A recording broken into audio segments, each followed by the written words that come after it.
Kigambibwa nti ebitongole ebikuuma ddembe birudde nga birondoola abavubuka bano abagambibwa okuba nga baali bakomawo okuva mu ggwanga erya DR Congo. Abavubuka bano bagambibwa okuba ekitundu ku Nabayekera ba ADF.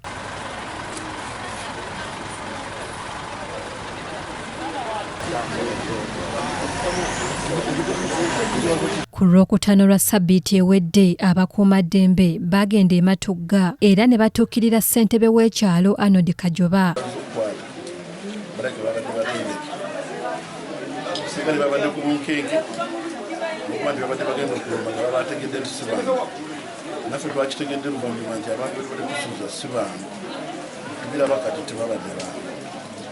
Sentebe Kajoba agambye nti bajjanga abalina omuntu gwe baagala era ne bamunnyonnyola ekika ky'omuntu gwe baali banoonya nga bwe bamulaga ekifaananyi ekyefaananyiriza eky'omuntu gw'alina amanyiddwa nga Paul Kajomba.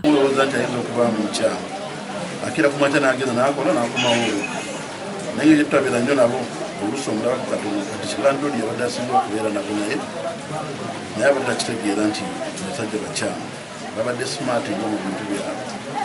Amanyi tukozesaako limu zibadde kusaako limu gyapawulo mbadde nkutukirako abalala mbadde sibamanyi naye mbadde nabikoyo Pawulo. Ono agamba nti yakulembeddemu abasirikale bano n'abatwala ku muzigo we bapangisa wabula tewali gwe basanzeewo era okuva olwo bazze babawondera okutuusa ekiro ekikeeseza olwaleero lwe babaguddeko ekiyiifuyiifu. Tukubiriza bannannyini mayumba nti omuntu nga azze akusaba ennyumba totunuulira nnyo ssente zakuwa sooka omanye wadde. Oluvannyuma baleese embwa za poliisi okubaako ne bye beekebejja era nga kigambibwa okuba nti waliwo n'ebbaala ab'ebyokwerinda gye basazeeko ne bakwata agikulira wamu n'asikaali ne bazuula ne ppikipiki egambibwa okuba nga bano kwe babadde nga batambulira.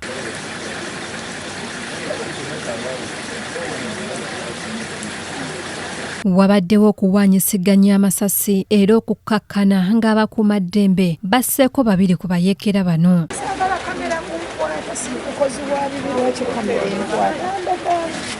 Mu kazigo mwe babadde bawangaalira musangiddwamu emmundu 2 ez'ekika kya AK-47 Nebbomu nga 2 ku zo zaategguluddwa mu kiro ekikeeseza olwaleero. Abamu ku batuuze mu kitundu kino bannyonnyodde ku ebyo ebyabaddewo ekiro.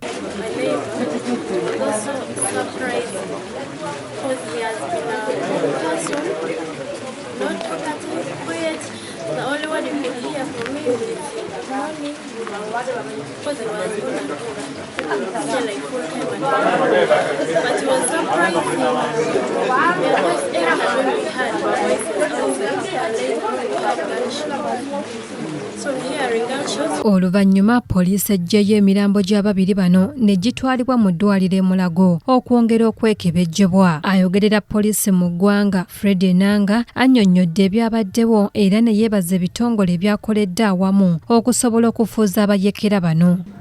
Poliisi okuva mu Flying Squad ne Crime Intelligence basobodde okusalako amaka agamu mu kitundu eky'Ematugga we basoboledde okuwanyisiganya amasasi olwo wakati wa poliisi n'Abayekera abateebereza okuba nti balina akakwate ku ADF. Abayekera bano be bamu abateebereza okuba nti abateebereza okubeera nti basobola okuyingira eggwanga nga bawerera ddala 7 nga balina emmundu era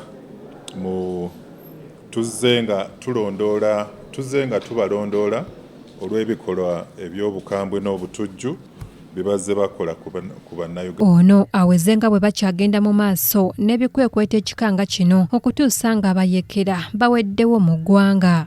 Tujja bawenja mu nsonda zonna eziri mu ggwanga tulabe nga tubavunaana olw'ebikolwa eby'obukambwe bye mutuusa ku bannayuganda. Omulangira Junju Moses yakusakidde eggulire lino ku lwa KTV Amalindirire.